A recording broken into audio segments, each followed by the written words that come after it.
Hey everyone, Dr. Deja here. I'm a vet with Hometown Veterinary Partners.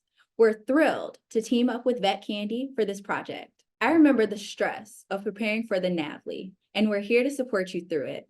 Tonight, we're bringing you an exciting topic and an amazing expert to discuss it. To find out more about Hometown Veterinary Partners and the Path to Partner program, head over to hometownvetpartners.com/vetcandy. Best of luck on your test. My name is Dr. Forrest Cummings, and I'm a board-certified small animal internal medicine specialist.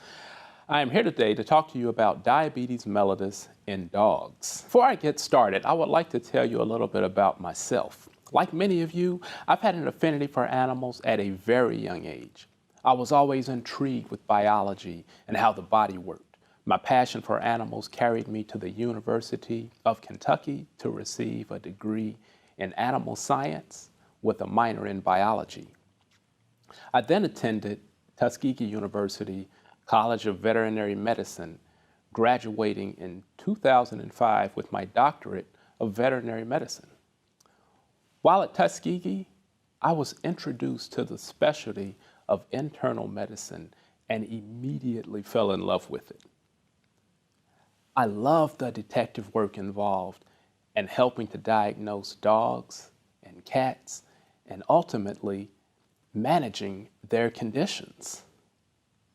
Following graduation, I completed a rotating internship at the University of Tennessee College of Veterinary Medicine. Rather than applying for an internal medicine residency immediately following my internship, I decided to work as an emergency clinician at a 24-hour specialty hospital while doing relief work as a general practitioner, as I felt this would help me to become a more well-rounded veterinary internist. After 2 years, I started my small animal internal medicine residency, which I completed in 2011, and have been practicing as a veterinary internist ever since. As a veterinary internist, diagnosing and managing challenging endocrine diseases is one of my primary responsibilities. And diabetes mellitus is one of the most common endocrine diseases seen in dogs. Before I get into the details of diabetes mellitus, I would like to provide an overview of today's talk, starting with pancreatic anatomy, pathophysiology, clinical signs, lab work abnormalities, potential comorbid conditions, and management options. Okay, let's get started. The pancreas is divided into two portions. The first portion is the exocrine pancreas, which is involved in digestion of lipids, proteins, and carbohydrates. The other portion is known as the endocrine pancreas and contains a nest of cells called the islets of Langerhans. There are 4 primary hormones that are produced in the islets. All of these hormones work in harmony to maintain a fairly tight range of serum glucose. The alpha cells produce glucagon. Glucagon is secreted when the blood glucose drops below the minimum threshold of approximately 70 milligrams per deciliter.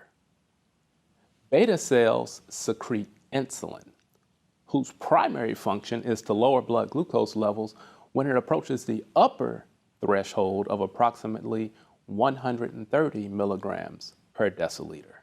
Delta cells release somatostatin. This hormone inhibits the release of insulin and glucagon. The fourth cell is known as pancreatic polypeptide, formerly known as F cells. The exact mechanism of action of this hormone is not fully understood. However, it is thought to have a role in satiety, as well as a prokinetic agent within the gastrointestinal tract to help aid in digestion. Diabetes occurs when there is a deficiency of insulin production by the beta cells, or if there is prolonged insulin resistance, ultimately resulting in hyperglycemia. In dogs, they tend to have an insulin-dependent form of diabetes. This is the equivalent to type 1 diabetes seen in humans. With this form of diabetes, there is insufficient insulin production or complete lack of production by the beta cells. The common signalment in dogs include middle-aged females. Any breed can be affected. However, miniature schnauzers, toy poodles, Maltese, beagles, the Bichon, they all tend to be overrepresented. Some risk factors include obesity, hypertriglyceridemia, pancreatitis, genetics, and hyperadrenocorticism, or Cushing's disease.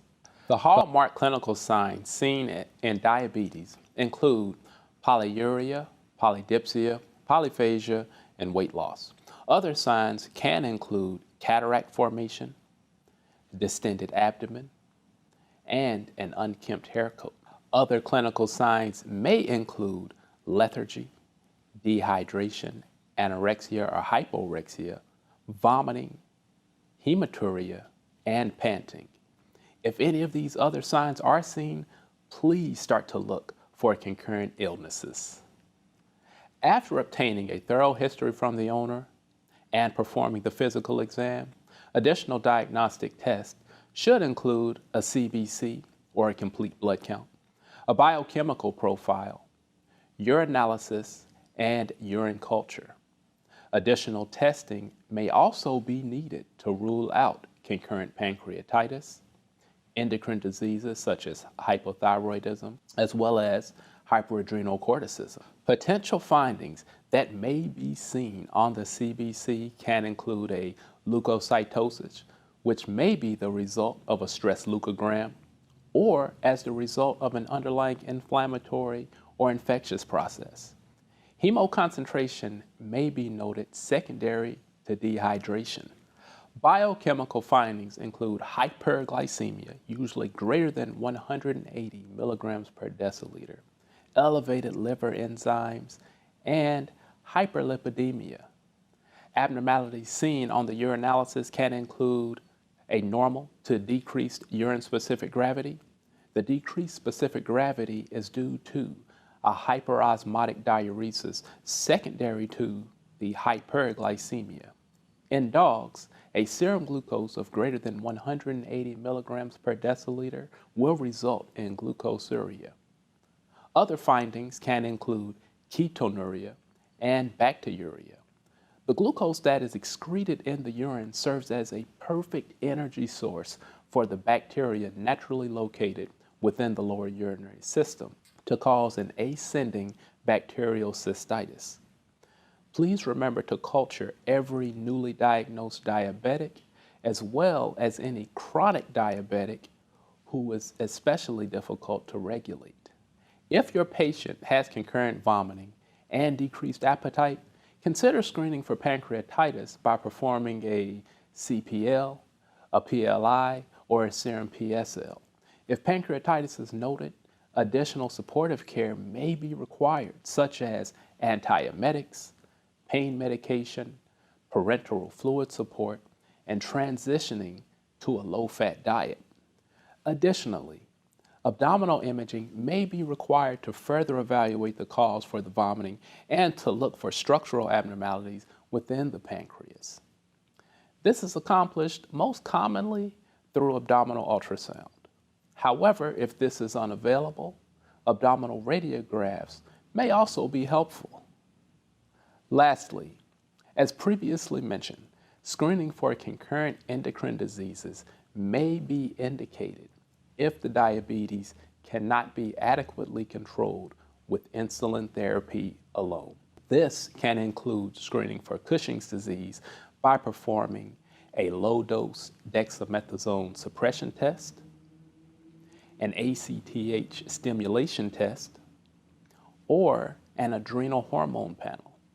Hypothyroidism should also be ruled out by performing a T4, free T4, and a TSH. Now that we have completed some of the diagnostic testing to help determine a definitive diagnosis or diagnoses, let's talk about management options. As discussed, insulin therapy is key to proper management of diabetes in dogs.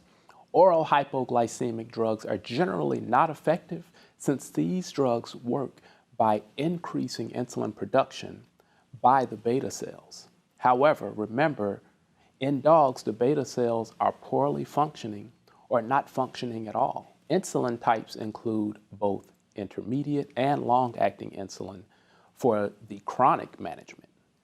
Vetsulin, Novolin N, Prozinc, and Glargine are all approved for use in the management of chronic diabetes in dogs. Please note that both Vetsulin and Prozinc should be administered with a U40 syringe, whereas Glargine and Novolin N should be administered with a U100 syringe. After starting insulin therapy, a glucose curve should be performed 7 to 10 days either in the hospital or by the owner at home with the use of a glucose monitoring kit. Traditionally, a blood glucose curve should be performed for a minimum of 12 hours with the reading taken every 2 hours to fully assess the peak and trough of the blood glucose between insulin administrations. More recently, continuous glucose monitoring has shown an increase in use due to the lack of serial venipunctures, thus decreasing patient stress and discomfort. A Freestyle Libre 2 continuous blood glucose monitoring kit can be obtained from your local pharmacy and placed on the skin between the shoulder blades by a veterinarian or trained veterinary staff member. This comes with a monitor that will allow the glucose to be measured as frequently as every several minutes for up to 14 days, which is the lifespan of the device. The owner can either manually record the numbers and give to the veterinarian to interpret. Alternatively, the data can be accessed electronically through an app. Once an adequate insulin dose has been established to maintain a blood glucose between 100 and 300 milligrams per deciliter, a glucose curve should be performed 1 month later and again every 3 to 4 months. A complete blood count, chemistry panel, urinalysis, and urine culture should be performed every 6 months to assess overall health and screen for occult urinary tract infections. Finding the ideal insulin type and dose is only one piece of the puzzle in successful management of diabetes. Within the past several years, more research has been done to assess the effects of fat in the management of diabetes. Both excessive amounts of adipose tissue and hypertriglyceridemia can cause insulin resistance.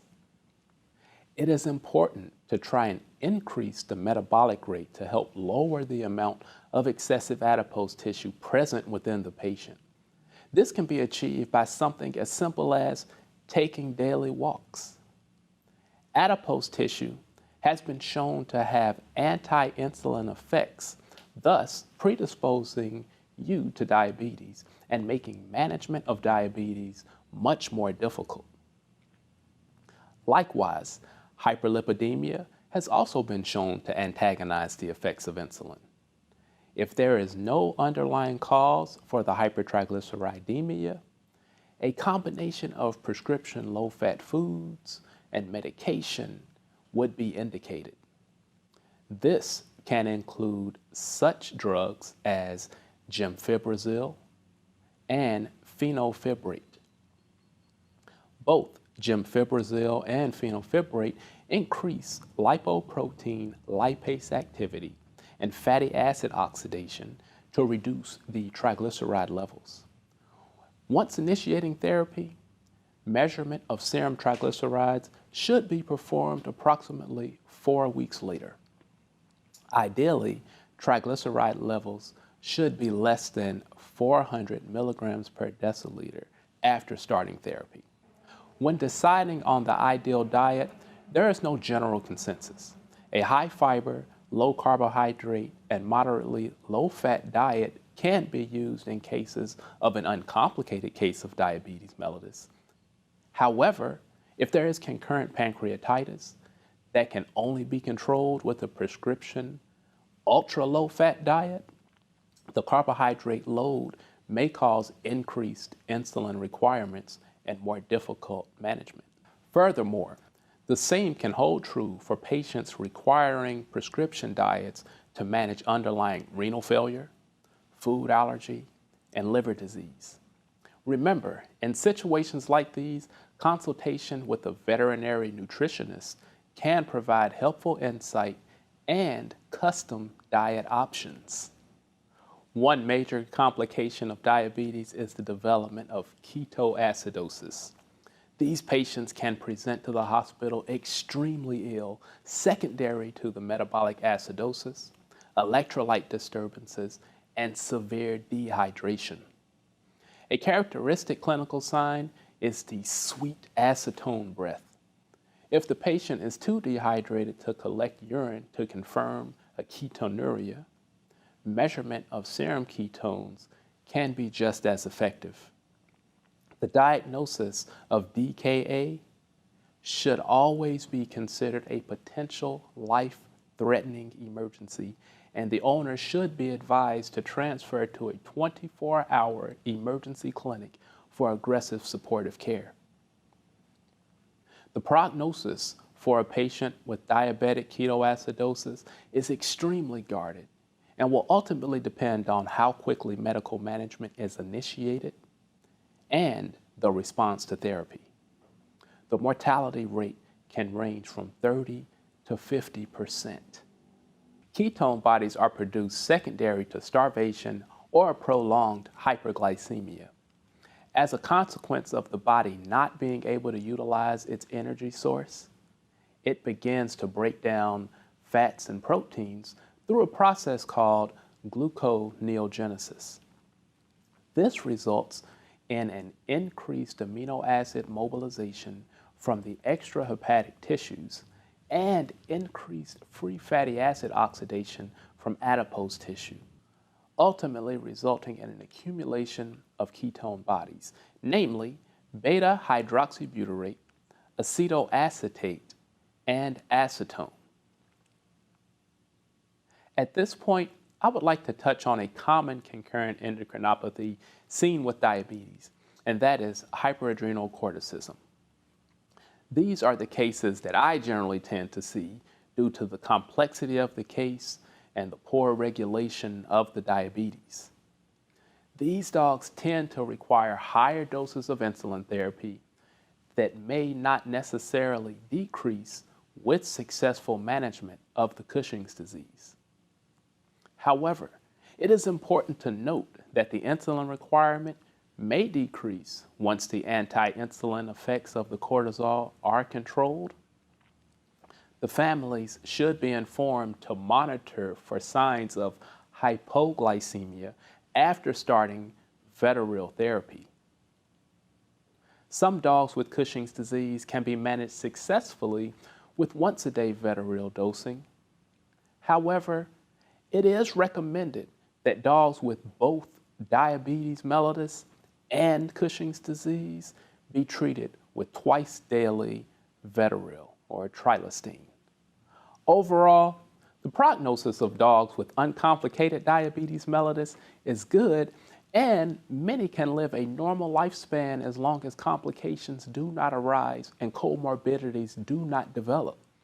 The prognosis of dogs with complicated diabetes can vary depending on the underlying disease processes and the response to therapy. One last and very important point that I would like to stress is the importance of client education when a diagnosis of diabetes is found. Clients need to be fully aware that treatment is lifelong and will require insulin administration. Asking if they are willing to provide the necessary support is going to be essential in successful management. It is also important to ask whether or not the client has a fear of needles and blood, because insulin injections will need to be given twice daily for the remainder of this dog's life. There is also a financial component that will need to be addressed to pay for medications and necessary diagnostics that will be indicated. If these criteria cannot be met, the conversation should be shifted to discuss either surrendering the dog to someone that can provide the necessary treatment or humane euthanasia. These are not the conversations that any of us enjoy having, but they are important nonetheless and are always aimed at making the best decision for the animal. In summary, we have learned about the pancreatic anatomy, the pathophysiology of diabetes, and potential complications of poorly regulated diabetes, including diabetic ketoacidosis. We also discussed diagnostics to help make a definitive diagnosis of diabetes, as well as comorbid conditions such as pancreatitis, hypothyroidism, and Cushing's disease. Finally, we discussed successful management of diabetes mellitus as well as client education. So I hope you enjoyed this talk on diabetes mellitus and it helps you in your practice. If you have any questions or would like to reach out, you can find me on LinkedIn. Thank you so much for watching.